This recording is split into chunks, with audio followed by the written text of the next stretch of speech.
बिस्मिल्लाहिर्रहमानिर्रहीम। तो अब हम अपने स्पेशल स्ट्रक्चर्स की पार्ट 3 की वीडियो को स्टार्ट करने वाले हैं, जो बेसिकली इसका लास्ट पार्ट होगा। और इसमें बेसिकली ब्रेकियल प्लेक्सस हमने पिछली वीडियो में डिस्कस किया था, तो उसके कुछ थोड़े से पॉइंट्स रहते हैं, उनसे मैं स्टार्ट करना चाहूँगा। एक तो ये कि pre fixed or post fixed plexus क्या होता है। देखो, वैसे तो आपको पता है कि जो ब्रेकियल प्लेक्सस है वो किन से बनता है, आपकी C5, C6, C7, C8 और T1 से, ठीक है। अब ये आपकी बेसिकली ब्रेकियल प्लेक्सस की रूट्स होती हैं, इनके वेंट्रल रैमाए, इन स्पाइनल नर्व्स के वेंट्रल रैमाए। लेकिन अगर मैं इन सब को उठा के जस्ट अ सेकेंड, इसको अगर मैं इसके नीचे देखूं तो T1 के नीचे हमारे पास कौन सी स्पाइनल नर्व होगी, T2। तो वो भी लिख देता हूँ जस्ट फॉर द सेक। और इस C4 के ऊपर, C5 के ऊपर कौन सी होगी, C4, ठीक है। अब आपको मैं अगर जो इन स्पाइनल नर्व्स में से रूट बना रही हैं ओरिजिनल प्लेक्सस की, उनको मैं स्क्वायर में डाल देता हूँ। ये सारा जो है हमारा प्लेक्सस फॉर्म कर रही है, ठीक है, C5 से लेके T1। अब अगर आप ये जो हमारा प्लेक्सस फॉर्म करने वाला है, अगर आप इसको ऊपर मूव कर दें और इन सब के बजाय ये जो नर्व्स ओरिजिनली फॉर्म करी हैं, जिसको मैंने डाला हुआ है आपके पास एक ब्लू बॉक्स में, जो रूट्स फॉर्म करी हैं, अगर ये रूट्स फॉर्म ना करें बल्कि इस तरह हो जाए कि C4 की कंट्रीब्यूशन ज़्यादा हो जाए और T1 की बिल्कुल ख़त्म हो जाए, ठीक है, तो उसको हम बोलेंगे प्री फिक्स्ड ब्रेकियल प्लेक्सस। अब उसकी रूट्स क्या हैं, C4, C5, C6, C7, C8, ठीक है। ये होगा प्री फिक्स्ड। प्री क्यों बोला, क्योंकि पीछे थोड़ा चला गया उसका जो ओरिजिन है। इसी तरह अगर हम उसके ओरिजिन को थोड़ा नीचे शिफ्ट कर दें, जिसको हम basically post fixed brachial plexus बोलेंगे, इस तरह अगर हम नीचे शिफ्ट कर दें ओरिजिनल से भी ज़्यादा नीचे, तो अब क्या हो जाएगा, C5 से शुरू होने के बजाय अब वो C6 से शुरू हो रहा है, ये होगा पोस्ट फिक्स। अब C6 से शुरू तो होगा नहीं, लेकिन नीचे ज़्यादा नीचे तक जाएगा, वो T2 तक जाएगा, ठीक है। तो पोस्ट फिक्स ब्रेकियल प्लेक्सस में आपके T2 की कंट्रीब्यूशन आ जाती है, और जो आपका ओरिजिनली जिसकी कंट्रीब्यूशन थी C5 की, उसकी कम हो जाती है, यानी उसकी बिल्कुल नॉन सिग्निफिकेंट हो जाता है वो। या फिर हम सही तरह कह सकते हैं कि C6 से लेकर T2 की कंट्रीब्यूशन हो जाती है एक पोस्ट फिक्स ब्रेकियल प्लेक्सस में। तो ये क्यों बनते हैं, इनकी वजह ये लिखी हुई, ओरिजिन ऑफ द प्लेक्सस में shift by one segment either upwards or downwards resulting in a prefixed or postfixed brachial plexus. और वो मैंने उसके नीचे उसकी डेफिनेशन दोनों की डाली हुई है ताकि आसानी से आपको याद हो जाए। इसके अलावा बॉडी में ना सिर्फ ये जो मैंने आपको बताया कि ब्रेकियल प्लेक्सस, हमने अभी एक प्लेक्सस स्टडी किया। प्लेक्सस क्या होता है, नेटवर्क ऑफ नर्व्स। अभी हमने बॉडी में सिर्फ एक नेटवर्क ऑफ नर्व स्टडी किया जो अपर लिम्ब को सप्लाई करता है, उसको बोलते हैं ब्रेकियल प्लेक्सस। लेकिन बॉडी में इस तरह के और भी प्लेक्सस हैं, टोटल 4 होते हैं। सर्वाइकल प्लेक्सस, ब्रेकियल प्लेक्सस, आपका लंबर प्लेक्सस और आपका सेक्रल प्लेक्सस। और इन सब का अपना अपना एरिया ऑफ सप्लाई होती है। फॉर एग्जांपल जो लंबो सेक्रल प्लेक्सस आपका यहाँ पे होता है, वो सप्लाई करता है आपकी लोअर लिम्ब को, तो वो आप लोअर लिम्ब में होपफुली स्टडी करेंगे।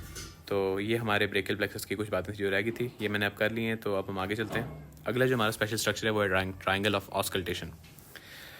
अब बेसिकली हम posterior aspect of the upper limb की बात करें, और उसमें शोल्डर वाले एरिया में आपके पास एक जगह है जिसको ट्राइंगल ऑफ ऑस्कल्टेशन कहते हैं। ऑस्कल्टेशन, पहले आपको ऑस्कल्टेशन लफ्ज़ का मतलब पता होना चाहिए। जो ऑस्कल्टेशन है ना, ऑस्कल्टेशन कहते हैं जब हम स्टेथोस्कोप की मदद से वी लिसन फॉर साउंड्स, ठीक है, तो उस प्रोसेस को हम ऑस्कल्टेशन कहते हैं। अब ऑस्कल्टेशन जो है वो याद रखना, वो मसल्स अगर हो ना, अगर आप जिस एरिया पे आप रख के ऑस्कल्टेट करें, फॉर एग्जांपल जो आपका डॉक्टर है, जब वो आपकी रेस्पिरेटरी साउंड्स को ऑस्कल्टेट करता है, तो अगर वो आपके चेस्ट पे रख के ऑस्कल्टेट करे और उसमें कोई वो मस्कुलर एरिया में ऑस्कल्टेट करे, तो साउंड सही तरह से नहीं आती है।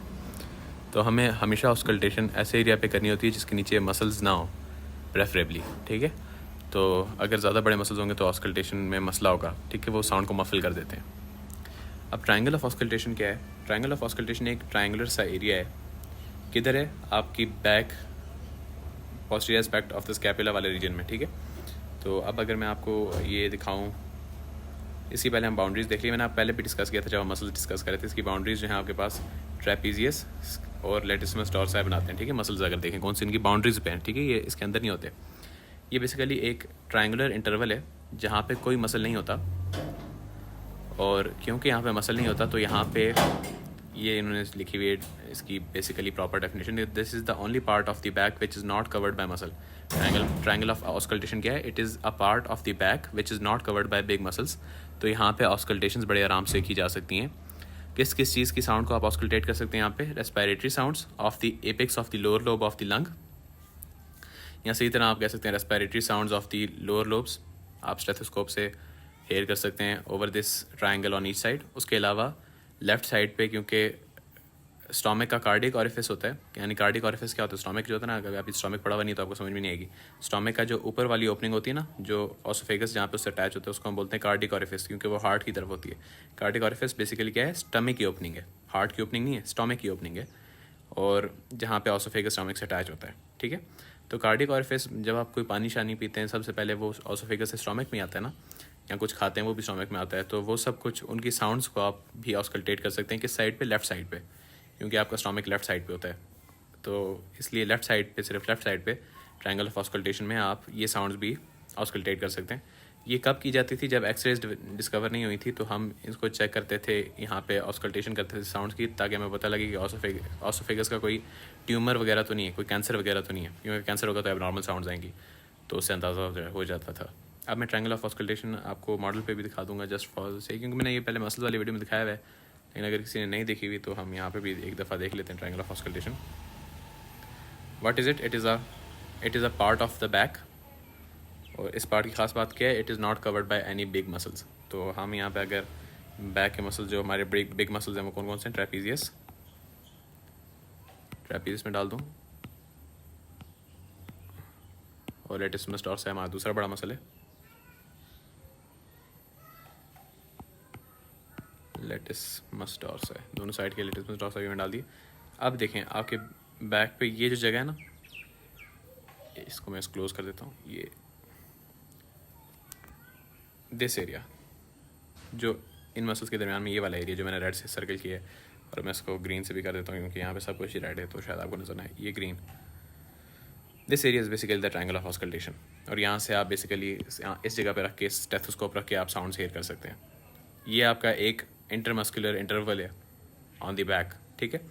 तो ये हमने बड़ी डिटेल में डिस्कस कर लिया। अब हम चलते हैं आगे intermuscular spaces of the scapular region पे। तो हमने इसमें जब मसल्स पढ़े थे, हमने डिस्कस की थी quadrangular space, upper triangular space और लोअर ट्रायंगुलर स्पेस। मैंने सब आपको बारी बारी दिखाई भी थी और सबकी बाउंड्रीज भी एक्सप्लेन की थी, तो मैं उनकी बाउंड्रीज़ वगैरह तो दोबारा एक्सप्लेन नहीं करूँगा, वो मसल वाली वीडियोज़ में एक्सप्लेन है, यहाँ कर भी देता हूँ आपके यहाँ पे। पहले तो आपको ये बात याद रखनी है कि कौन सी मसल, ये स्पेसेस कहाँ पे होती हैं। They are intermuscular spaces on the posterior side of the scapula, ठीक है, posterior aspect of the posterior surface of the scapula, ठीक है। अब इंटरमस्कुलर स्पेसेस हैं तो ऑफ कोर्स मसल के दरमियान में होंगी, तो ये 3 स्पेसेस हैं टोटल। एक ये आपकी क्वाड्रेंगुलर स्पेस है, क्वाड्रेंगुलर क्यों कहते हैं, क्योंकि 4 साइड्स हैं, और एक अपर ट्रायंगुलर स्पेस है क्योंकि ट्रायंगल शेप की और अपर है, ऊपर है, और एक लोअर ट्रायंगुलर स्पेस है, ठीक है। ये 3 होगी आपकी स्पेसेस। अब इनकी बाउंड्रीज देखें तो आपको याद हो तो मैंने बताया था मसल्स वाली वीडियो में, टीरीज मेजर नीचे वाला मसल होता है, टीरीज माइनर ऊपर वाला मसल होता है, ठीक है। तो क्वाड्रेंगुलर स्पेस पहले तो आप देख लें, विजुलाइज कर लें कि क्या है। आप देख लें इसकी अपर बाउंड्री कौन बना रहा है, आपका टीरीज माइनर, लोअर बाउंड्री कौन बना रहा है, टीरीज मेजर, लैटरल मार्जिन कौन बना रहा है, आपकी ह्यूमरस का मीडियल बॉर्डर जो है, ठीक है। और आपकी मीडियल कौन बना रहा है, आपका ये आपके ट्राइसेप्स का है कौन सा हेड, ट्राइसेप्स का लॉन्ग हेड, ठीक है, लॉन्ग हेड उसके मीडियल मार्जिन बना रहा है। तो ये हमने उसकी बाउंड्रीज कर ली क्वाड्रेंगुलर स्पेस की। अपर ट्रायंगुलर स्पेस देख लें तो उसकी अपर मार्जिन कौन बना रहा है, टीरीज माइनर, लोअर मार्जिन कौन बना रहा है, टीरीज मेजर, और लैटरल मार्जिन कौन बना रहा है, आपका long head of the triceps. फिर इसी तरह आप आ जाएँ लोअर ट्रायंगुलर स्पेस पे, इसमें अपर मार्जिन कौन बना रहा है, आपका टीरीज मेजर, लैटरल मार्जिन कौन बना रहा है, ये आपके पास बोन है ह्यूमरस, और मीडियल मार्जिन कौन बना रहा है, आपके ट्राइसेप्स का लॉन्ग हेड। तो ये स्पेसेस हैं। अब इनमें जो इंपॉर्टेंट चीज़ है, ना सिर्फ कि इन स्पेसेस की बाउंड्रीज आपको याद होनी चाहिए, ये भी आपको याद होना चाहिए कि इस हर रिस्पेक्टिव स्पेस में से गुजरता क्या है। तो क्वाड्रेंगुलर स्पेस में से क्या चीज़ें गुजरती हैं, क्वाड्रेंगुलर आप याद रख सकते हो पैन, लफ्ज़ याद रख सकते हो पैन, ठीक है। इससे पैन लफ्ज़ याद करवाने का क्या मकसद है, क्योंकि इसमें से गुजरती है हमारे पास एक आर्टरी और एक नर्व, यानी एक आर्टरी तो नहीं कहना चाहिए, क्योंकि आर्टरी और वेन दोनों गुजरती हैं। तो एक आपके पास वेसल्स गुजरती हैं इसके अंदर से, जिनका नाम शुरू होता है पी से, और एक नर्व शुरू गुजरती है जिसका नाम शुरू होता है ए से। तो क्वाड्रेंगुलर स्पेस देख लो तो उसमें से हमारे पास गुजरती है एक्सिलरी नर्व, जो नर्व गुजरती है उसका नाम है एक्सिलरी नर्व, एक नर्व गुजरती है, और दूसरा एक आर्टरी और वेन जिसका नाम है पोस्टीरियर सर्कमफ्लेक्स ह्यूमरल। तो पैन मैंने आपको इसलिए याद करवाया था। पोस्टीरियर सर्कमफ्लेक्स ह्यूमरल आर्टरी और वेन दोनों, या उनको हम कलेक्टिवली कहते हैं वेसल्स, पोस्टीरियर सर्कमफ्लेक्स वेसल्स और एक्सिलरी नर्व, ये कहाँ से गुजरती हैं आपकी क्वाड्रेंगुलर स्पेस से। बस ये चीज़ याद होनी चाहिए इसकी। उसके बाद लोअर ट्रायंगुलर स्पेस और अपर ट्रायंगुलर स्पेस में भी इसी तरह की चीज़ें गुजरती हैं। तो अपर ट्रायंगुलर स्पेस यार असल में इनको अगर आप देख लो ना किस किस जगह पे हैं तो आपको काफ़ी हद तक अंदाज़ा हो जाता है कि इनमें से क्या चीज़ें गुजरेंगी। अब इतना ऊपर क्वाड्रेंगुलर स्पेस और इतनी बड़ी स्पेस में से क्या गुजरेगा, एक्सिलरी नर्व, जो काफ़ी इंपॉर्टेंट है, ठीक है। उसके बाद आपको याद हो तो एक्सिलरी नर्व जो ह्यूमरस के पास आके ब्रांच देती है जो पीछे की तरफ जाती है, उसको हम बोलते हैं पोस्टीरियर सर्कमफ्लेक्स ह्यूमरल। तो वो भी आपको इस तरह याद रह जाएगी, ठीक है। उसके बाद आपकी जो आ जाती है, मैंने क्या एक्सिलरी नर्व का है कोई ब्रांच देती है, एक्सिलरी आर्टरी देती है ब्रांच, ठीक है। वो बस पोस्टीरियर सर्कमफ्लेक्स ह्यूमरल होता है और जो एक्सिलरी नर्व है वो इसके अंदर से गुजरती है, ठीक है। यहाँ पे वो है। लेकिन जब आप नीचे आ जाते हो तो यहाँ पे आपके पास अब क्या है, ब्रेकियल आर्टरी। ब्रेकियल आर्टरी, अब क्योंकि ये सब कुछ पोस्टीरियर एस्पेक्ट है ना, आपने चीज़ें भी देखनी है जो पीछे की तरफ आ रही हैं। तो ब्रेकियल आर्टरी तो आपकी एंटीरियर एस्पेक्ट पे होती है, लेकिन वो जो ब्रांच देती है जो पोस्टीरियर साइड पे आती है उसको हम क्या बोलते हैं, प्रोफंडा ब्रेकियाई। तो लोअर ट्रायंगुलर स्पेस में से आपके पास गुजरेगी प्रोफंडा ब्रेकियाई। और कौन सी नर्व होती है जो आर्म में नीचे पीछे की तरफ होती है, रेडियल नर्व, तो वो भी इसमें से गुजरेगी। तो लोअर ट्रायंगुलर स्पेस में से आपके पास प्रोफंडा ब्रेकियाई और रेडियल नर्व गुजरेगी। इसमें ऊपर आपके पास एक्सिलरी नर्व और पोस्टीरियर सर्कमफ्लेक्स ह्यूमरल थी, ठीक है। तो बेसिकली जो पीछे की पोस्टीरियर एस्पेक्ट की चीज़ें हैं ना, जो पोस्टीरियर कंपार्टमेंट की चीज़ें हैं वो सारी ऊपर हैं, इन स्पेसेस में से गुजरी हैं। अच्छा, अपर ट्रायंगुलर स्पेस में से इस तरह क्या गुजरेगा, अपर ट्रायंगुलर स्पेस में से हमारे पास गुजरेगा आपकी सर्कमफ्लेक्स स्कैपुलर आर्टरी, सिर्फ यही गुजरेगी। और यानी सर्कमफ्लेक्स स्कैपुलर आर्टरी जो है वो भी मेरे ख्याल से एक्सिलरी आर्टरी की ही ब्रांच है, तो वो भी आपकी अपर ट्रायंगुलर स्पेस में से गुजर जाएगी। तो that's it for the spaces और इनके कंटेंट्स ये भी होगी। फिर आपके पास रोटेटर कफ आ जाता है। अच्छा, रोटेटर कफ जब ये जहन में आते हैं ना तो जिसने याद किए होते हैं वो बता देता है भाई मसल्स हैं। आपने एक बात जहन में रखनी है कि रोटेटर कफ मसल्स का नाम नहीं है। रोटेटर कफ उस एक फाइब्रस शीथ का नाम है। It is a fibrous sheath found by the flattened tendons of those muscles, ठीक है। जो सेट्स हैं वो मसल्स हैं जिनके टेंडन्स मिल के रोटेटर कफ बनाते हैं, वो खुद रोटेटर कफ नहीं है, ठीक है। अच्छा, ये क्या करते हैं टेंडन्स, अगर मैं इन चारों जो सेट्स मसल इनको डाल दूँ,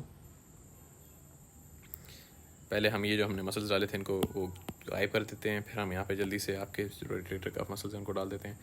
चलो जी, जल्दी बताओ कौन कौन से हैं। आपका सबस्कैपुलरिस, उसके बाद सुप्रास्पाइनेटस,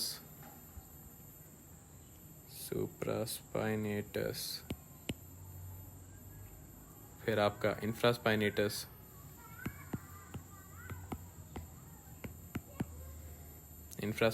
और टीरीज कौन सा, टीरीज माइनर।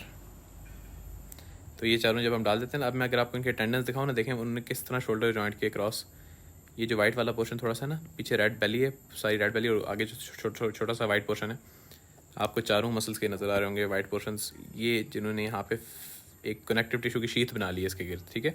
अगर मैं उनके टेंडेंस को इस तरह मैं ब्लू से हाईलाइट कर दूँ, आपको ये शीथ नज़र आ जाएगी।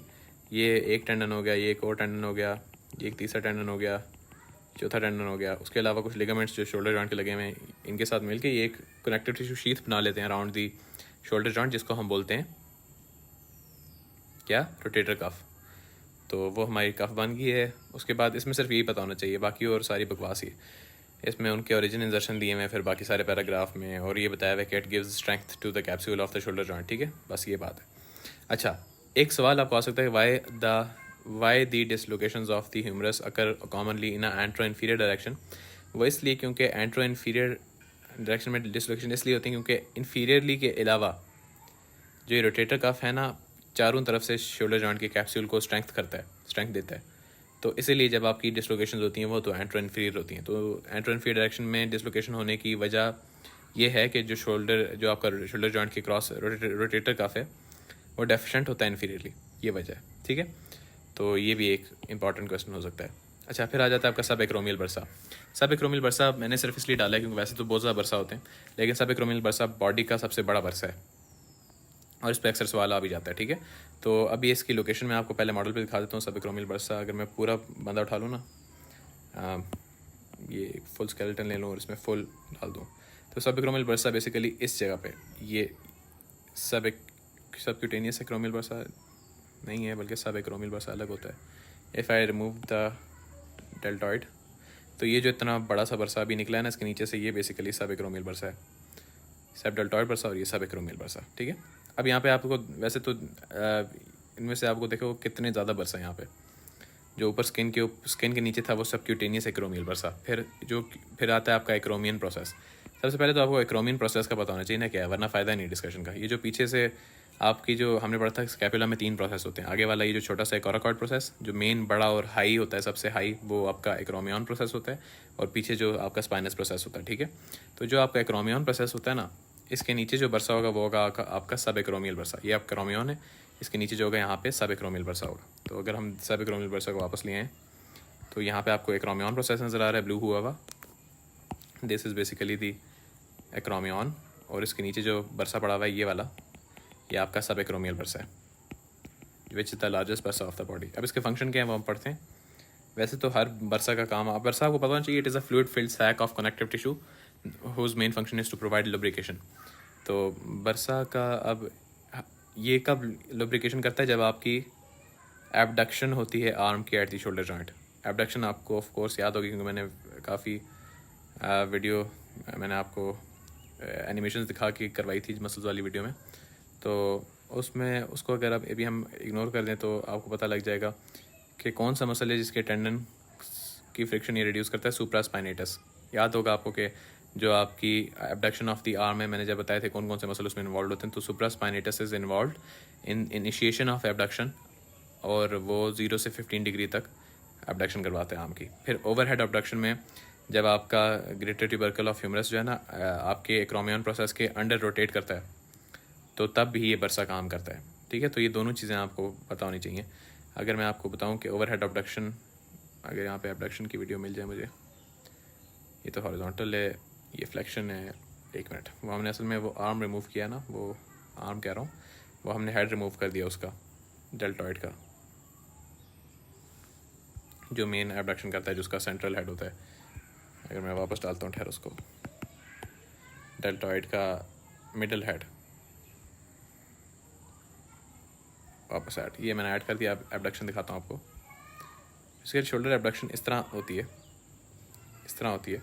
और इसमें आपका जो सब एक्रोमियल बरसा है वो आपके बेसिकली लुब्रिकेशन प्रोवाइड करता है।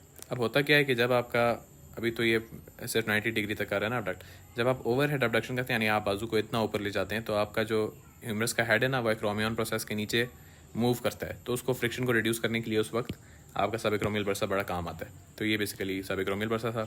फिर आपका आ जाता है क्यूबिटल फॉसा। क्यूबिटल फॉसा मैंने आपको जब आपको अपर लिम्ब की पहली वीडियो में बताया था कि क्यूबिटस हम कहते हैं एल्बो जॉइंट को, एल्बो को। तो क्यूबिटल फॉसा बेसिकली, अगर मैं पूरा बंदा यहाँ पे वापस इसकी, मैं यहाँ पे इसको स्किन वगैरह दे दूँ, ठीक है। तो आपका क्यूबिटल फॉसा बेसिकली इस जगह पे एक ट्रायंगुलर सी इंटरमस्कुलर डायमंड शेप, बल्कि इसको कहना चाहिए, इस तरह की करके डिप्रेशन है। अगर मैं यहाँ पे आपको बताऊँ, अच्छा, तो इसकी शेप ट्रायंगुलर है, ठीक है। डायमंड शेप नहीं कहना इसको, डायमंड शेप आपकी बेसिकली पॉप्लिटियल फॉसा होता है जो आपके लोअर लिम्ब में होता है, तो उससे मैं कंफ्यूज कर रहा था। इसको आपने बिल्कुल डायमंड शेप नहीं कहना, ये ट्रायंगुलर है, ठीक है। ये एक ट्रायंगुलर हॉलो स्पेस है जो फ्रंट ऑफ एल्बो पे लोकेटेड है, और it is basically homologous with the popliteal fossa of the lower limb, जो मैंने आपको अभी बताया थोड़ी देर पहले कि वो डायमंड शेप होता है। ये आपका ट्रायंगुलर है, ठीक है। और ये भी बेसिकली एक इंटरमस्कुलर स्पेस, इसको मैं इसलिए कह रहा हूँ क्योंकि 2 मसल्स के दरमियान में स्पेस है, ठीक है। तो it is a triangular hollow basically space को ही कहते हैं ना, हॉलो कहते हैं एम्प्टी स्पेस को। तो इट इज़ अ ट्रायंगुलर, अगर हम ज़्यादा सादे लफ्ज़ों में लिखें जो हमें याद भी हैं, triangular empty space on the front of the four arm. तो अच्छा, इसमें जो इंपॉर्टेंट है वो मैं आपको बताता हूँ क्या है। इसकी पहले तो इसकी बाउंड्रीज, यानी इसका बाउंड्रीज कौन बना रहा है और इसकी रूफ कौन बना रहा है, इसका फ्लोर कौन बना रहा है, ये सब कुछ इंपॉर्टेंट है, ठीक है। उसके बाद इसकी कंटेंट से इंपॉर्टेंट है। ये जो बड़े बड़े पैराग्राफ हैं ये बिल्कुल याद करने की कोई ज़रूरत नहीं है, ठीक है। वो तो मैंने वैसे रखे ही नहीं है, आगे अगला टॉपिक है, मैं हवाओं में बातें कर रहा हूँ। जो बुक में बड़े बड़े पैराग्राफ, इनकी बाउंड्रीज और कंटेंट के बेसिक नामों के अलावा जो भी डिस्क्रिप्शन लिखी वो पढ़ने की कोई ज़रूरत नहीं है। अच्छा, तो हम इसकी बाउंड्रीज पढ़ लेते हैं। बाउंड्री सबसे पहले तो आप देख लो कि इसकी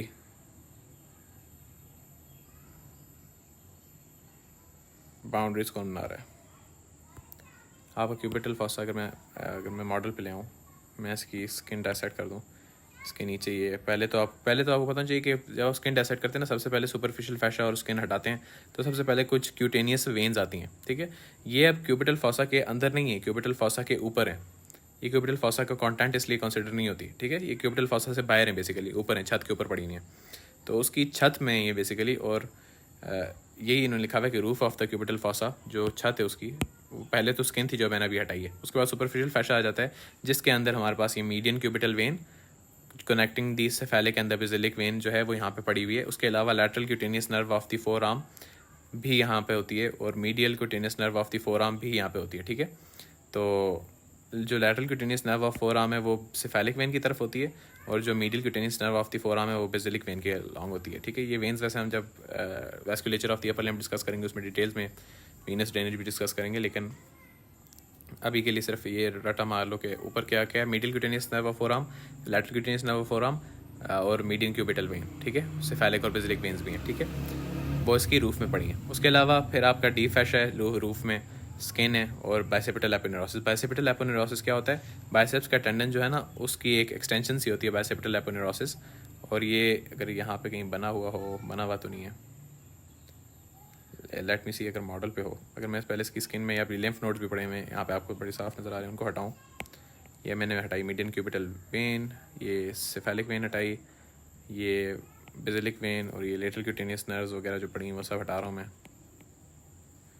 डी फैशा पड़ा है, डी फैशा को हटाते हैं। ये हमने डी फैशा हटाया, यहाँ से भी डी फैशा हटाया। अब आपको नज़र आएगा बेसिकली आपका, अच्छा क्या चीज़ नज़र आएगी अब आपको?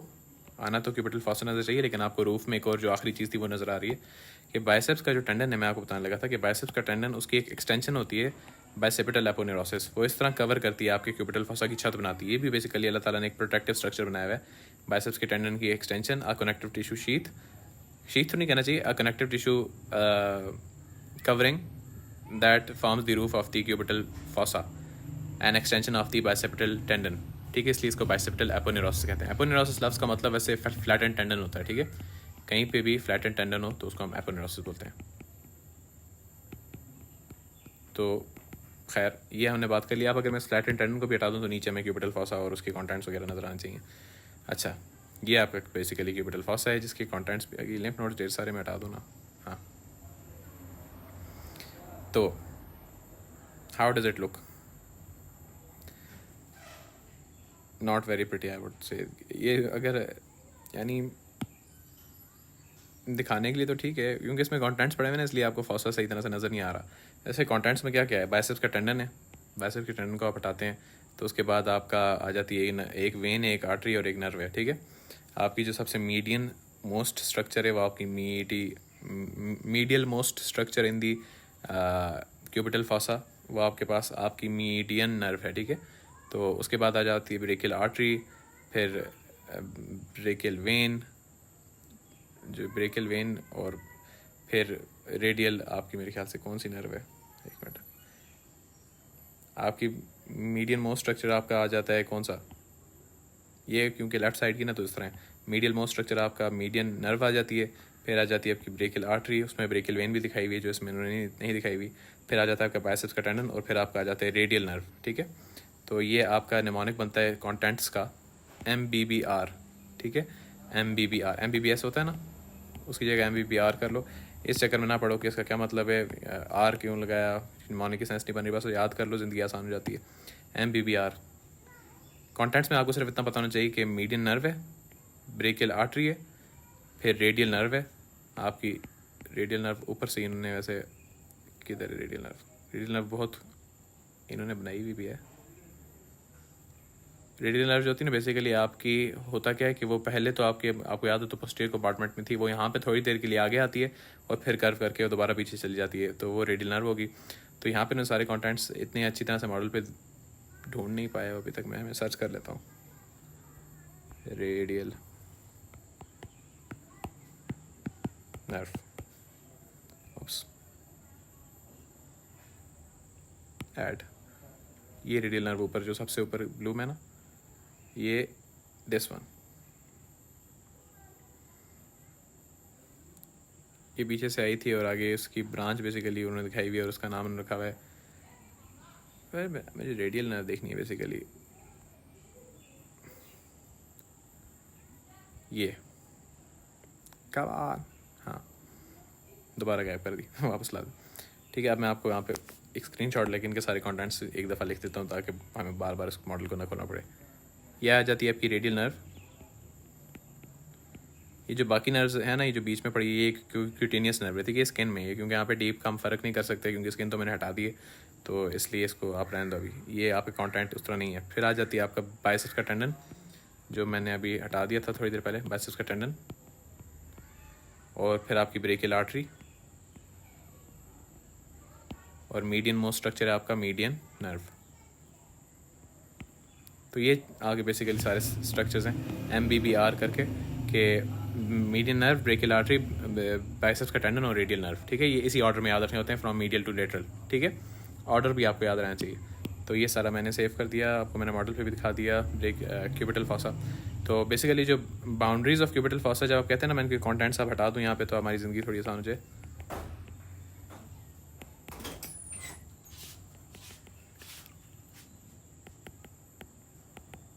ये सारे कॉन्टेंट्स मैं हटा देता हूँ और बल्कि एक जल्दी से एक क्लीन मॉडल पुल अप कर लेता हूँ, उसमें सिर्फ जो मसल्स की बाउंड्रीज बना रहे हैं वो डाल देता हूँ।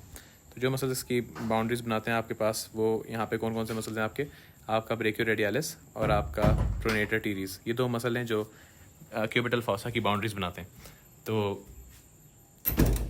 बाउंड्रीज एज इन वॉल्स बनाते हैं राइट और लेफ्ट, क्योंकि बाउंड्रीज में क्योंकि फ्लोर भी आ जाता है, और फ्लोर जो है उसमें आपके पास एक और मसले जो अभी हम बाद में देखते हैं। लेकिन पहले मैं आपको सिर्फ इसकी जो राइट और लेफ़्ट वाली आपकी लैटरल और मीडियल कह लो वॉल्स हैं, बाउंड किया हुआ जिन मसल्स ने इसको, वो बना लेते हम एक मॉडल पे आइसोलेट करके उनको देख लेते हैं।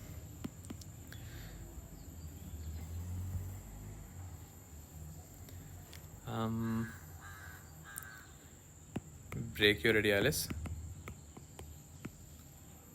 ये हमने ऐड कर दिया दोनों तरफ का ब्रेकियोरेडियालिस, और अब मैं याद कर देता हूँ प्रोनेटर टीरीज। चलो, इस साइड का क्यूबिटल फॉसा हमारा तैयार हो गया। अच्छा, मीडियल कौन सा है आपका प्रोनेटर टीरीज, लैटरल कौन सा है आपका ब्रेकियोरेडियालिस। तो हम कहेंगे मीडियल उसकी बाउंड्री कौन बना रहा है, प्रोनेटर टीरीज, और लैटरल बाउंड्री कौन बना रहा है, ब्रेकियोरेडियालिस। लेकिन जब हम कहते हैं ना बाउंड्री, अब हम ये भी अगर ज़्यादा डिटेल में बताना चाहो तो आप कहोगे कि ये प्रोनेटर टीरीज है जो मैंने अभी रेड कर रहा हूँ, जिसको येलो करता हूँ, बल्कि ये येलो कर रहा हूँ, ये प्रोनेटर टीरीज है। ठीक है, ये मसल प्रोनेटर टीरीज है। तो अब प्रोनेटर टीरीज की कौन सा साइड इसकी मीडियल बाउंड्री बना रही है, ये प्रोनेटर टीरीज की मीडियल साइड है, जो मैं ग्रीन कर देता हूँ, ये सारी उसकी मीडियल साइड है। मीडियल साइड तो नहीं बाउंड्री बना रही ना, उसकी लैटरल साइड उसकी मीडियल बाउंड्री बना रही है क्यूबिटल फॉसा की, if that makes sense to you. तो अगर समझ में आ रही है तो याद कर लो, नहीं तो बस ये याद कर लो कि प्रोनेटर टीरीज उसकी मीडियल बाउंड्री बनाता है। बाकी ब्रेकियोरेडियालिस जो है, ब्रेकियोरेडियालिस की बात करूँ तो ये ब्रेकियोरेडियालिस की मीडियल बाउंड्री ये होगी जो मैं ब्लू से बना रहा हूँ, और इसकी लैटरल बाउंड्री ये होगी जो मैं रेड से बना रहा हूँ। तो कौन सी बाउंड्री जो आपकी लैटरल वॉल बना रही है ब्रेकियो आपके क्यूबिटल फॉसा की, उसकी मीडियल वाली। ठीक है, तो ये बात होती है, थोड़ा कंफ्यूजिंग इस वजह से लगता है कि प्रोनेटर टीरीज की मीडियल वॉल उसकी जो है, बल्कि प्रोनेटर टीरीज की जो लैटरल वॉल है वो उसकी मीडियल बाउंड्री बना रही है, और जो ब्रेकियोरेडियालिस की मीडियल बॉर्डर है वो उसका लैटरल बाउंड्री बना रहा है। ठीक है, या फिर आप इस कन्फ्यूजन में ना पड़ो, सिर्फ सिंपल ये याद रख लो कि प्रोनेटर टीरीज जो उसकी मीडियल बना रही है, ब्रेकियोरेडियालिस उसकी लैटरल वॉल बना रही है, इतना भी बहुत है। तो that's it for this, for the walls. अब हम उसकी बात कर लेते हैं एपेक्स की। एपेक्स क्या होता है, एपेक्स इस पॉइंट को कहते हैं जहाँ पे दो क्रॉस कर रहे हैं। तो apex is directed downwards and it is found by the area where brachioradialis crosses the pronator teres. उसके बाद बेस कौन बना रहा है, base is found by an imaginary line which joins the two epicondyles of the humerus. ये हो गया आपका मीडियल एपिकॉन्डाइल या आपका लैटरल एपिकॉन्डाइल। और उसके बाद इसकी रूफ आ जाती है, रूफ हमने डिस्कस कर लिए। फ्लोर की बात करें तो फ्लोर में आप मजीद मसल्स पड़े हुए हैं। ठीक है, फ्लोर जो है ना आपकी बेसिकली उन्होंने यहाँ पे दिखाई हुई है, अगर वो उन्होंने बाउंड्री वाले मसल्स हटा दिए सारे, और जब फ्लोर में अब जो मसल्स पड़े हैं जो उसका फर्श बना रहे हैं इन सिंपल वर्ड्स, तो वो आपके दो मसल्स जो उसके अंदर पड़े हुए हैं वो है ब्रेकियालिस और सुपिनेटर। ये दो मसल्स जिसका फ्लोर बना रहे हैं, इस तरह करके आपको फर्श नज़र आ रहा है। ठीक है, तो इसके ऊपर इस तरह आपकी जो रूफ थी वो स्किन वगैरह इसके ऊपर यहाँ पे लगी होती, जहाँ पे मैं रेड पॉइंट से बना रहा हूँ। जो आपकी वॉल्स हैं वो यहाँ पे, एक यहाँ पे होती, एक यहाँ पे होती, और ये आपके फ़र्श में जो मसल्स पड़े हैं वो उन्हें दिखा दिए, ब्रेकियालिस मसल और सुपिनेटर मसल। तो ये उसकी बाउंड्रीज हमने डिस्कस कर ली। और उसके बाद इस ब्रेकियल यानी क्यूबिटल फॉसा में और कुछ है नहीं है, बस इतनी सी बात है कि क्यूबिटल रीजन इंपॉर्टेंट क्यों होता है इसमें, इसलिए क्योंकि जो आपकी मीडियन क्यूबिटल वेन है वो इंट्रावीनस इंजेक्शंस के लिए बहुत ज़्यादा यूज़ की जाती है और कैथेटर्स वगैरह भी इंसर्ट करने के लिए यूज़ की जाती है, ठीक है।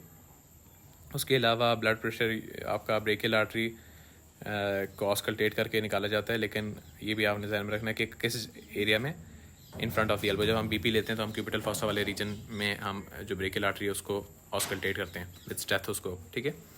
तो उसके बाद आपकी आ जाती है चीज़, और उन्होंने दिखा है कि क्यूबिटल फॉसा की एक और इंपॉर्टेंस ये है कि जब सुप्राकॉन्डाइलर फ्रैक्चर होते हैं ह्यूमरस का तो हमें इसकी एनाटमी की ज़रूरत पड़ती है। तो ये 3-4 बातें क्लिनिकली इंपॉर्टेंस है उसकी क्यूबिटल फॉसा रीजन की, पूछ भी सकते हैं। उसके बाद आपकी साइनोवियल शीट्स आ जाती हैं।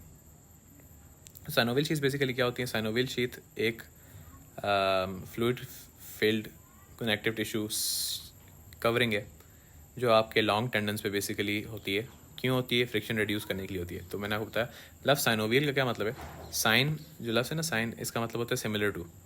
ओवियल ओवम से, ठीक है, एग। जो एग वाइट होता है ना, क्योंकि उस तरह का इसका अपेयरेंस होता है इस कनेक्टिव टिश्यू का, इसलिए हम इसको कहते हैं साइनोवियल। शीथ हो गया कनेक्टिव टिश्यू कवरिंग, ठीक है। तो साइनोवियल शीथ का मतलब हुआ basically egg white looking like connective tissue covering, ठीक है। तो अब आपकी फ्लेक्सर साइनोवियल शीथ है ऑफ दी, आपकी फ्लेक्सर एक आपकी साइनोवियल शीथ है फ्लेक्सर टेंडेंस के लिए, ठीक है, और एक आपकी साइनोवियल शीथ है फ्लेक्सर पोलिसिस लॉन्गस के लिए। अब वो भी फ्लेक्सर ही है टेंडन, लेकिन बेसिकली वो जिन फ्लेक्सर टेंडेंस की बात कर रहा था ना, कॉमन फ्लेक्सर साइनोवियल शीथ, वो बेसिकली बात कर रहा था आपके flexor digitorum superficialis, flexor digitorum profundis, उन मसल्स के फ्लेक्सर टेंडेंस की, ठीक है। तो उनके सारे टेंडेंस के लिए एक कॉमन फ्लेक्सर साइनोवियल शीथ है जिसको हम बोलते हैं अल्नर बर्सा। अल्नर बर्सा क्यों बोलते हैं? क्योंकि अल्ना वाली साइड पे यानी मीडियल साइड ऑफ हैंड पे मौजूद है ये, ठीक है। ये हैंड के स्ट्रक्चर्स हैं। तो यहाँ पे आपको अल्नर बर्सा नज़र आएगा जिसको हम कॉमन फ्लेक्सर साइनोवियल शीथ कहते हैं। ये एक फ्लूइड फिल्ड एक सैक है, कनेक्टिव टिश्यू कवरिंग है, जो आपकी सारे जो आपके फ्लेक्सर है ना टेंडेंस, जो आपके लॉन्ग टेंडेंस आते हैं फ्लेक्सर डिजिटोरम सुपरफिशियलिस और प्रोफंडस के टेंडेंस, उनको एक शीथ में इनक्लोज करता है फ्रिक्शन रिड्यूस करने के लिए। ये आपका हो गया अल्नर बर्सा। उसके बाद आ जाता है आपकी एक और साइनोवियल शीथ है, किस चीज़ के लिए? For the tendon of flexor policies longus. ये एक सेपरेट है क्योंकि वो उसकी डायरेक्शन, अब वो पोलिसिस लॉन्गस ने कहा क्या करना है, मैंने आपको बताया पोलिसिस थंब को कहते हैं, फ्लेक्सर पोलिसिस लॉन्गस ने थंब को मूव करवाना है, फ्लेक्स करवाना है, ठीक है। तो उसका टेंडन इस डायरेक्शन में जा रहा है, उसकी डायरेक्शन अलग है, इसलिए उसकी साइनोवियल शीथ वो भी अलग है। तो उसकी साइनोवियल शीथ को हम रेडियल बर्सा कहते हैं, क्योंकि एक तो वो रेडियल साइड पे, रेडियस की साइड पे, ठीक है, और जो रेडियल बर्सा है वो आपकी फ्लेक्सर पोलिसिस लॉन्गस के टेंडन के राउंड एक कवरिंग है। अच्छा, हम और उस रेडियल बर्सा, उसको रेडियल बर्सा करते हैं। हमने अल्नर बर्सा कर लिया, हमने रेडियल बर्सा कर लिया, जिसको साइनोवियल शीथ जो थी tendon of flexor policies longus की, वो हमने कर ली। उसके बाद आगे आ जाती है डिजिटल साइनोवियल शीथ। फिर जो फ्लेक्सर टेंडेंस, अब जब एक तो हमने बताया ना कि कॉमन फ्लेक्सर साइनोवियल शीथ है आपकी इन टेंडेंस पे एक है, और जो आपका फ्लेक्सर पोलिसिस लॉन्गस है उसके लिए अलग से है। इसके अलावा जब आपकी फ्लेक्सर टेंडेंस आपकी फिंगर्स में पहुंच जाते हैं ना, तो वहाँ पे उनके लिए अलग से साइनोवियल शीथ कवरिंग्स हैं जिनको हम बोलते हैं डिजिटल साइनोवियल शीथ। डिजिटल मतलब हर फिंगर की अलग, साइनोवियल शीथ का वही मतलब है जो मैंने ऊपर बताया था। तो वो फिंगर्स में कवर इंक्लोज करती हैं फ्लेक्सर के टेंडेंस को और फ्रिक्शन रिड्यूस करती हैं between the flexor tendons and the जो फ्लेंजेस वहाँ पे बोन्स पड़ी हैं, ठीक है। तो ये तो होगी साइनोवियल शीथ्स। अब आपने नोट ये किया होगा कि जो अल्नर बर्सा है वो लिटिल फिंगर की साइनोवियल शीथ के साथ कॉन्टीन्यूस है, और जो रेडियल बर्सा है वो थंब की synovial sheath, digital synovial sheath के साथ कॉन्टीन्यूस है। तो ये दो पॉइंट्स भी याद रखने हैं, ठीक है। जो अल्नर बर्सा है वो लिटिल फिंगर की synovial sheath, digital synovial sheath के साथ कंटिन्यूस है, और जो रेडियल बर्सा है वो थंब की साइनोवियल शीथ के साथ, डिजिटल साइनोवियल शीथ के साथ कनेक्ट है। अच्छा, बर्सा मैंने आपको बताया था फ्लूइड फिल्ड सैक है। तो साइनोवियल शीथ और बर्सा बेसिकली एक ही चीज़ होते हैं, बस साइज़ का फ़र्क होने के हिसाब से हम अलग अलग नाम दे देते हैं। इनका एक्सटेंट कहाँ तक है? एक्सटेंट मतलब एक्सटेंट कहाँ तक वो आपके बाजू में आती हैं, ठीक है। पहले तो आप देख लें फोर आर्म वाली साइड पे, यानी ये आपका हैंड है ना, इस तरफ आपका हैंड है तो इसके पीछे वाली तरफ आपका फोर आर्म होगा। फोर आर्म वाली साइड पे कितना ये अल्नर बर्सा जो है आपका आता है? 5 to 7.5 सेंटीमीटर, यानी अच्छा खासा ये डिस्टेंस बन जाता है। ये काफ़ी ऊपर तक फोर आर्म में एक्सटेंड करता है अल्नर बर्सा, ठीक है। और जो रेडियल बर्सा है उसके साथ एक लाइन लिखी हुई है, इट इज़ को extensive with the common sheath superiorly, यानी फोर आर्म वाली डायरेक्शन में रेडियल बर्सा भी उतना ही ऊपर जाता है जहाँ तक कॉमन शीथ जाती है। कॉमन शीथ जब कहेंगे वो अल्नर बर्सा को रेफर कर रहे हैं, ठीक है। जब अलग से वो बताएंगे रेडियल बर्सा या फिर फ्लेक्सर पोलिसिस लॉन्गिस की शीथ, तो वो रेडियल बर्सा को रेफर कर रहे हैं। सुपीरियर डायरेक्शन में, क्योंकि फोर आर्म सुपीरियर होता है इन स्टैंडर्ड एनाटॉमिकल पोजीशन, तो उसमें ये जो आपकी साइनोवियल शीथ है ये 5 to 7.5 सेंटीमीटर फोर आर्म की तरफ एक्सटेंड करती है। और पाम में कहाँ तक जाती हैं? Up to the middle of the shaft of the metacarpal bone. आपकी जो मेटाकार्पल्स हैं, जो बेसिकली कार्पल्स के बाद मेटाकार्पल्स आती हैं, लंबी बोन्स होती हैं, उनकी शाफ्ट्स अभी मैं ड्रॉ कर रहा हूँ, इनकी मिड तक जाती हैं, ठीक है। आपकी कौन सी शीथ? अल्नर बर्सा जिसको कहते हैं, अल्नर बर्सा इन शाफ्ट की मिड तक जाता है। रेडियल बर्सा का ये कि इन्फीरियरली ये क्योंकि उसके साथ कनेक्टेड होता है digital synovial sheath of the thumb के साथ, तो ये distal phalanx of the thumb तक जाता है, ठीक है। तो ऊपर एक्सटेंट इनका सेम है 5 to 7.5 centimetre into the four arm, और नीचे एक्सटेंट जो अल्नर बर्सा है वो mid of the shaft of the metacarpus तक जाता है, जबकि ये आपकी डिस्टल फैलेंक्स तक जाता है ऑफ दी थंब। अच्छा, उसके बाद एक और चीज़ जो याद करने की है वो ये जो मैंने आपको डायग्राम बनाई है, ये समझाने के लिए। बेसिकली साइनोवियल शीथ्स जो है ना वो डबल मेम्ब्रेन स्ट्रक्चर्स हैं। एक उनकी विसरल लेयर होती है और एक पैराइटल लेयर होती है। जिस तरह आपने जहाँ पे भी आपने पढ़ा है, फॉर एग्जांपल हार्ट में पढ़ा है आपने, डबल मेम्ब्रेन अराउंड होती है हार्ट की, एक विसरल लेयर होती है और एक पैराइटल लेयर होती है। लंग्स में आप पढ़ेंगे एक विसरल लेयर होती है, पैराइटल लेयर होती है। विसरल लेयर हमेशा उस जिस स्ट्रक्चर की गिर्द होती है ना उसके साथ क्लोजली अप्लाइड होती है। तो यहाँ पे भी वही चीज़ है कि यहाँ पे जो मैंने आपकी विसरल लेयर है ना वो रेड से बनाई है, रेड कलर से। ये डायग्राम मेरी अपनी बनाई हुई है, कहीं पे नहीं मिलेगी आपको। ये रेड से जो मैंने बनाई है विसरल लेयर क्लोजली अप्लाइड है उन टेंडन्स के साथ। अभी कौन सा बर्सा है जिसमें ज़्यादा टेंडन्स होते हैं? कॉमन शीथ जिसको कहते हैं अल्नर बर्सा, ठीक है। अल्नर बर्सा की जो विसरल लेयर है वो क्लोजली अप्लाइड है आपके टेंडन्स के साथ। रेडियल बर्सा की भी जो विसरल लेयर है वो अपने टेंडन के साथ क्लोजली अप्लाइड होगी, ठीक है। एक इसकी विसरल लेयर है और एक इसकी पैराइटल लेयर है, जो ये है बेसिकली जो मैंने पिंक से बनाई हुई है। पैराइटल लेयर अटैच्ड है वॉल्स के साथ जहाँ से ये गुजर रहा है आपके टेंडन्स। अब ये जिस जगह से गुजर रहे हैं ना पाम में, वो कौन सी जगह है वो आपको एक्सप्लेन करने के लिए पहले मुझे आपको बताना पड़ेगा कि कार्पल टनल किस शायद को कहते हैं, ठीक है। आपका कार्पल टनल आपके फ्लेक्सर रेटिनाकुलम और कार्पल बोन्स के दरमियान में एक रास्ता है। क्या मतलब इसका? अगर मैं आपको मॉडल पे बताऊंगा तो आपको समझ में आएगा। हम मॉडल पे आ जाते हैं। मॉडल पे अगर मैं इस हैंड को फोकस करूं, इसको भी हटाऊं, बाकी सारी चीज़ें जो एक्स्ट्रा चीज़ें वो मैं हटा रहा हूँ, आपको सिर्फ आपका जो कार्पल टनल है ना वो दिखाना चाहता हूँ। अच्छा, अगर मैं इसको इस तरह 3D में, अब आप हैंड देख रहे हैं ना, मैं आपको हैंड दिखा रहा हूँ, ये हैंड है और हैंड में हम अब रिस्ट वाली एरिया पे फोकस करेंगे। तो ये रिस्ट में आपको एक सुराख नज़र आ रहा है। ये जो इसके ऊपर वाइट बैंड है ना, टेंडन है, जो टेंडन तो नहीं कहेंगे इसको, लिगामेंट कहेंगे। ये जो लिगामेंटस स्ट्रक्चर है इसको हम बोलते हैं फ्लेक्सर रेटिनाकुलम। ये कनेक्टिव टिश्यू है, बैंड है, बैंड ऑफ कनेक्टिव टिश्यू, और उसकी यहाँ पे अटैचमेंट्स हैं जो हम फ्लेक्सर रेटिनाकुलम जब पढ़ेंगे हम उसकी अटैचमेंट्स देख लेंगे क्या है। लेकिन होता क्या है, फ्लेक्सर रेटिनाकुलम के होने से नीचे आपकी कार्पल बोन्स हैं, ऊपर आपका फ्लेक्सर रेटिनाकुलम है। कार्पल बोन्स नीचे, flexor retinaculum. Flexor retinaculum converts the passage way between the carpal bones. ये सारी कार्पल बोन्स हैं आपकी साइड पे। अगर मैं कार्पल बोन्स को ग्रीन से बनाऊँ तो ये नीचे वाली जो है ना, ये सारी कार्पल बोन्स हैं। It converts the passage way between the carpal bones into a tunnel known as the carpal tunnel. ये जो बीच में अब रास्ता है ना, इसको हम बोलते हैं कार्पल टनल। इसी के बीच में से आपके फ्लेक्सर टेंडन गुजरे होते हैं। अगर मैं येलो से उनको बनाऊँ, इस तरह आ रहे होंगे, वो इसके नीचे से गुजरेंगे, फ्लेक्सर रेटिनाकुलम के नीचे से गुजरते हैं, इस तरह गुजरेंगे। और वो जो आपका क्या नाम है, साइनोवियल शीथ, वो भी इनको फ्लेक्सर रेटिनाकुलम के नीचे ही, अगर मैं साइनोवियल शीथ यहाँ पे पिंक कलर के बनाऊँ, कि उसकी जो विसरल लेयर है वो इस तरह क्लोजली अप्लाइड होगी आपकी फ्लेक्सर टेंडन के साथ। जो उसकी पैराइटल लेयर है ना, अलबत्ता वो आपके कार्पल टनल की दीवारों के साथ अटैच होगी। ये बाहर गली में बच्चे इतने शोर कर रहे हैं ना, दिल करता है एक एक को पकड़ के बैग में डाल के बेचाऊँ, लेकिन खैर कंट्रोल। फ्लेक्सर रेटिनाकुलम का मैं बता रहा था कि जो उसके टेंडन्स है ना, जो साइनोवियल शीथ है ना वो डबल लेयर्ड होती है, एक विसरल लेयर होती है, एक पैराइटल लेयर होती है। विसरल लेयर टेंडन के साथ क्लोजली अप्लाइड है, जो मैंने पिंक कलर से बनाई है, और इसकी पैराइटल लेयर जो है ना walls of the carpal tunnel के साथ अटैच्ड है। और walls of the carpal tunnel कौन बना रहा है? ऊपर की तरफ फ्लेक्सर रेटिकुलम और नीचे की तरफ आपकी कार्पल बोन्स, ये पर्पल से बनाई है मैंने parietal layer of the synovial sheath.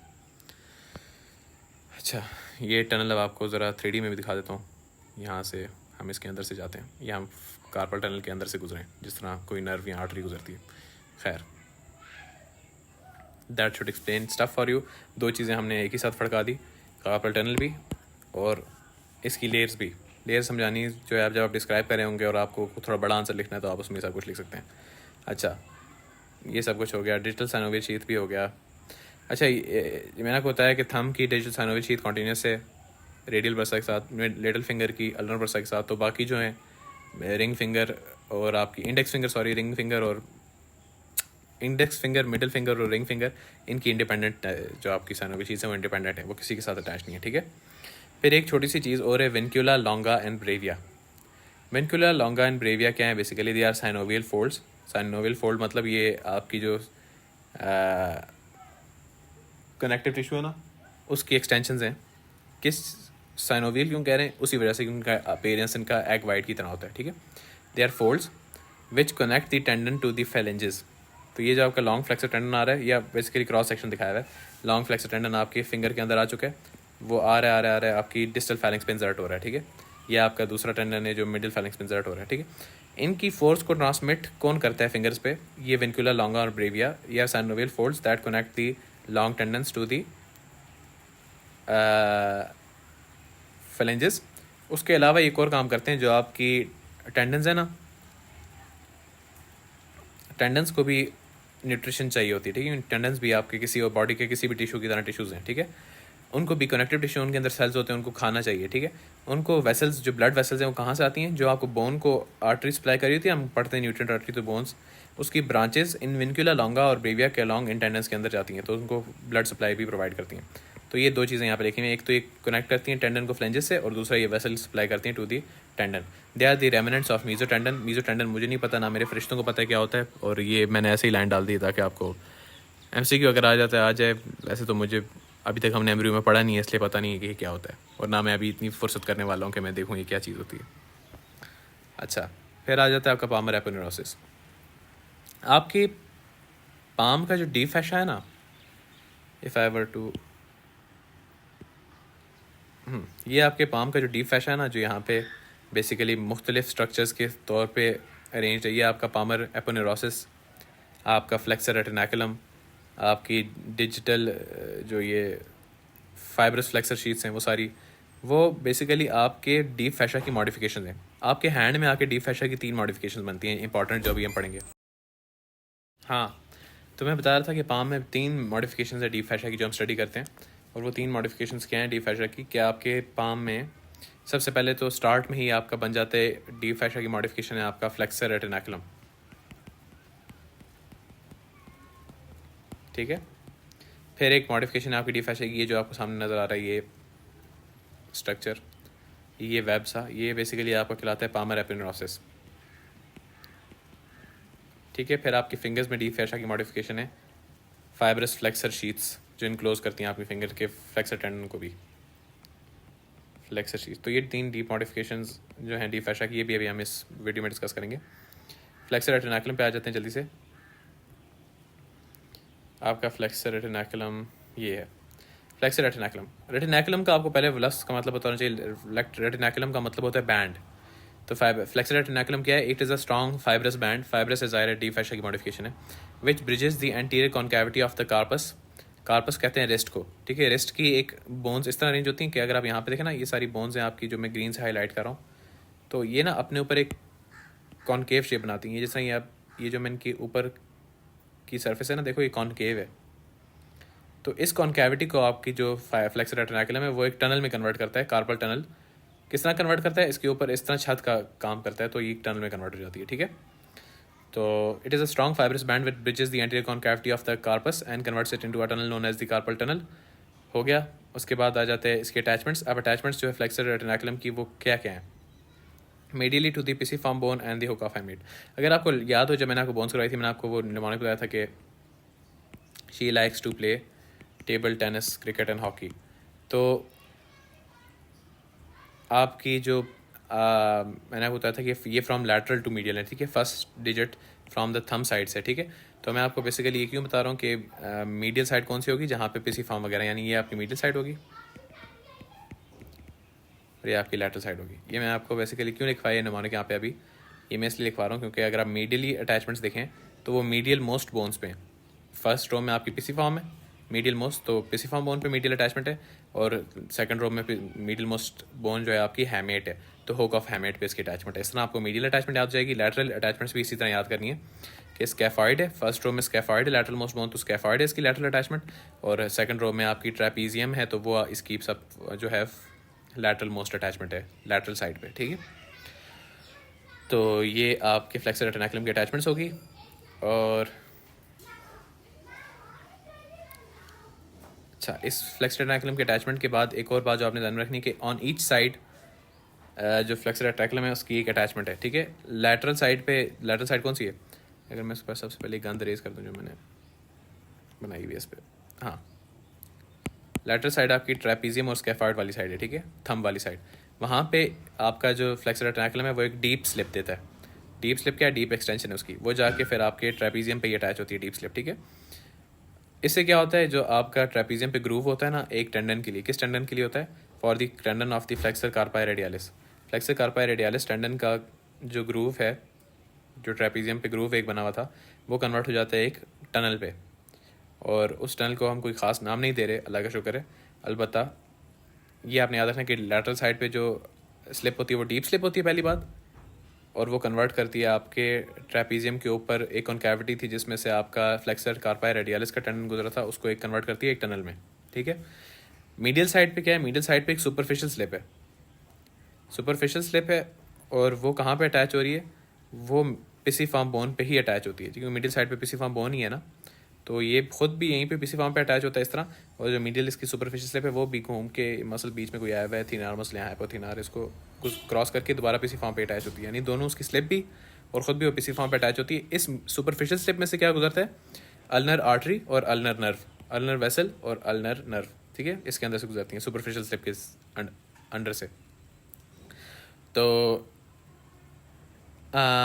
इसमें जो एक बहुत ही सिग्निफिकेंट बात है वो ये है कि अब आपका जो मैंने लैटरल साइड पे आपको कौन सा टेंडन बताया था, फ्लेक्सर कार्पाई रेडियालिस, वो इसके डीप रिलेशन में होगा फ्लेक्सर रेटिनाकुलम के, जबकि जो उसकी सुपरफिशियल स्लिप के, हालांकि वो सुपरफिशियल स्लिप के नीचे हैं, लेकिन फिर भी वो इसके ऊपर ही कंसिडर होंगे, अल्नर नर्व और अल्नर आर्टरी, ठीक है, उसके ऊपर कंसिडर होंगे। अच्छा, ये जो आपका सुपरफिशियल स्लिप है ना, जो इसने टनल बनाया ना अल्नर नर्व और अल्नर आर्टरी के लिए, इसका अलबत्ता नाम है, इसको हम बोलते हैं Guyon tunnel. I don't know however you want to pronounce it, Guyon tunnel बोलते हैं इसको, अल्नर कैनाल भी बोलते हैं, ठीक है, गायन कैनाल या अल्नर कैनाल बोलते हैं इसको। तो उसमें से ये गुजरता है अल्नर आर्टरी और अल्नर वेन और अल्नर नर्व, ठीक है। तो ये आपका गायन कैनाल हो गया, हमने डिस्कस कर लिया। इसके बाद इसके जो कंटेंट्स हैं, जो सुपरफिशियल इसके जो ऊपर से क्या क्या गुजरते हैं, वो है आपके पास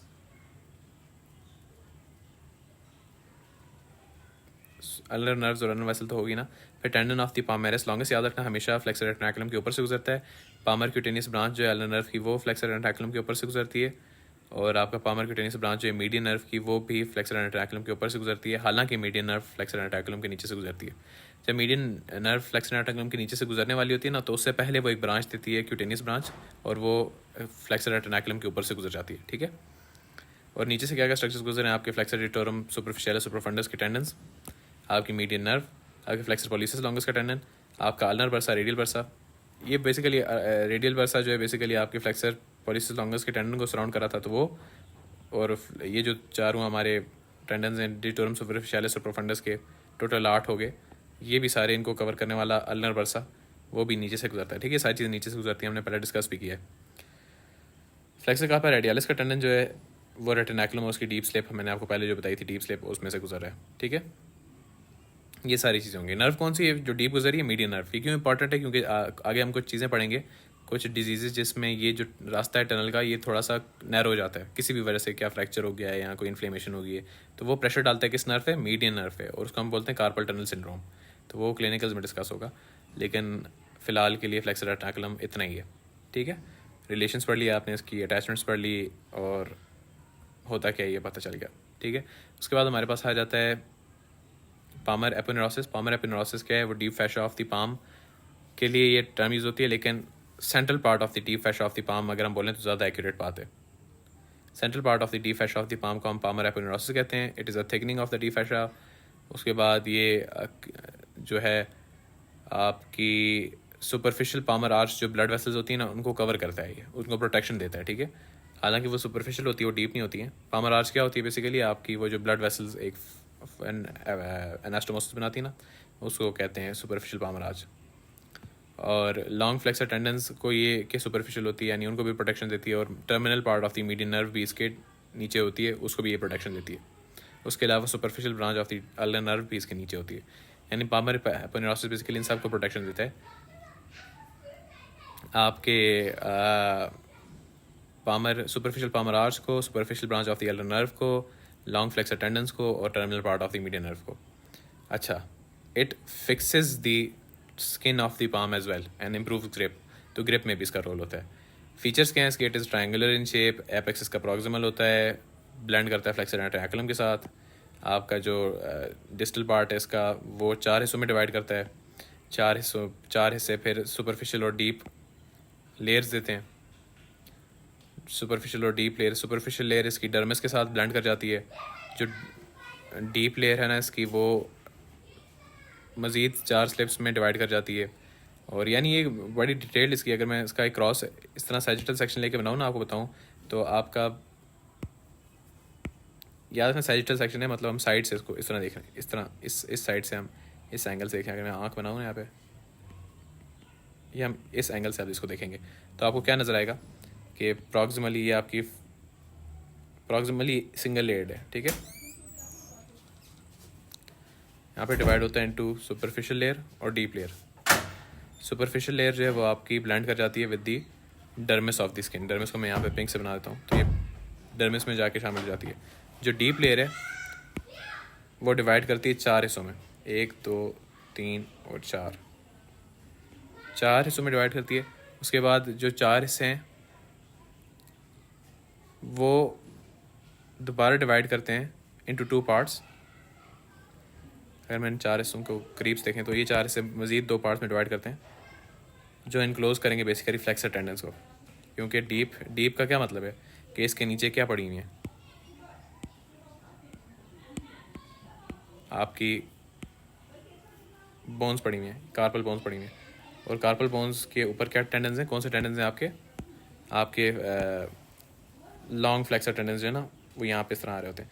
तो ये जो आपकी 2 लेयर्स बन चुकी है ना डीप, ये इनको इनक्लोज करती हैं फ्लेक्सर टेंडेंस को। ठीक है, तो ये बेसिकली सारी चीज़ आपके पास होगी है कि आपका जो पामर एपोनेरोसिस है वो किस तरह इनक्लोज करता है इनको, आपके क्या नाम है, लॉन्ग फ्लेक्सर टेंडेंस को। और जो आपकी फाइब्रस फ्लेक्सर शीथ है ना, वो बेसिकली क्या है, फाइब्रस फ्लेक्सर शीथ अभी जब हम पढ़ेंगे ना आगे कि वो डीप फैशा की मॉडिफिकेशन है आपकी फिंगर्स में, वो इसी की कॉन्टिन्यूशन है आगे से आपके पामर एपोनेरोसिस की। ठीक है, तो ये बस इतनी बातें आपको पामर एपोनेरोसिस की पता होनी चाहिए। जो मैंने आपको लंबी कहानी इसकी लेयर्स की बताई है, ये ना भी पता हो इसके फंक्शंस, ये होता क्या है, कहाँ पे होता है, किन चीज़ों को प्रोटेक्ट करता है, वो सारी चीज़ें आपको पता होनी चाहिए। शेप क्या है इसका, प्रॉक्सिमल पार्ट कहाँ पे अटैच्ड है, इसका डीप पार्ट कहाँ पे अटैच्ड है। ठीक है, तो ये सारी बातें आपको पता होनी चाहिए। फिर आ जाती है आपकी फाइब्रस फ्लेक्सर शीट, जो आखिरी मॉडिफिकेशन है आपके डीप फैशा की। वो क्या है बेसिकली, ये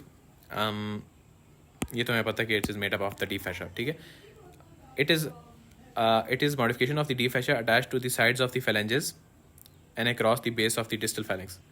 ये आपका डिस्टल फैलेंक्स है ना, याद है ना, डिस्टल फैलेंक्स को एंड तक नहीं जाते, ये सिर्फ उसके बेस पे अटैच हो जाता है। तो साइड्स पे अटैच्ड है ऑफ द प्रॉक्सिमल फैलेंक्स, और डिस्टल फैलेंक्स के बेस पे अटैच्ड है। और proximally it is continuous with the slip of the palmar aponeurosis, जो पहले हमने बात की थी कि 2 लेयर में डिवाइड हो जाती है और वो उसके साथ कनेक्ट करके कंटिन्यू हो जाती है। और ये सारा बेसिकली क्या है, आपके पास एक टनल बना लेती है। ये शीथ है, इस तरह करके ना इसने एक टनल सा बना लिया, जिसके अंदर आपके लॉन्ग फ्लेक्सर टेंडेंस जो है अंदर जाके आपकी फेलेंजेस पे एक्ट करते हैं और ये बेसिकली पकड़ के रखता है। इसका काम नीचे लिखा हुआ है, it holds the tendons in position during the flexion of the digits. तो ये इसका रोल हो गया। और जो साइनोवियल शीट्स हैं वो इसी के अंडर होती हैं, इस कपड़े के अंदर। और अच्छा, ये नीचे एक क्लिनिकल इसमें आ गया है, मैं इसको डिस्कस करता नहीं हूँ क्लिनिकल्स को वैसे इन लेक्चर्स में, लेकिन ड्यूपियोट्रेंस कॉन्ट्रैक्चर अक्सर टीचर पूछ लेते हैं क्या होता है, हालांकि इसको प्रोनाउंस करना ही इतना मुश्किल है। अल्नर साइड पे अगर आपका पामर एपिनेरोसिस जो है ना, अल्नर साइड कौन सी, medial side of the hand, ठीक है, अगर वहाँ पे अल्नर जो आपका पामर एपिनेरोसिस है ना उसकी इन्फ्लेमेशन हो जाए तो आपकी पामर एपिनेरोसिस जो है वो उसकी थिकनिंग होगी और वो कॉन्ट्रैक्ट करेगा और आपका प्रॉक्सिमल फैलेंक्स और मिडिल फैलेंक्स जो है वो फ्लेक्स हो जाएंगे। इसको हम ड्यूपियोट्रेंस कॉन्ट्रैक्चर कहते हैं। और जो अल्नर साइड है वहाँ पे जो मीडियल मोस्ट फिंगर है वो कौन सी फिंगर है, लिटिल फिंगर और रिंग फिंगर, लेकिन सबसे ज़्यादा इफेक्ट कौन सी फिंगर होती है, रिंग फिंगर, ठीक है। तो that's it for the modification of the deep fascia. उसके बाद हमारे पास आ जाते हैं स्पेसेस ऑफ द हैंड और एनाटॉमिकल स्नफ बॉक्स और एक्सटेंसर रेटिकुलम और आर्चेस ऑफ द हैंड। इन चारों को हम एक अलग शॉर्ट वीडियो में डिस्कस कर लेंगे। अभी के लिए आई थिंक इट्स इनफ जो हमने डिस्कस किया है।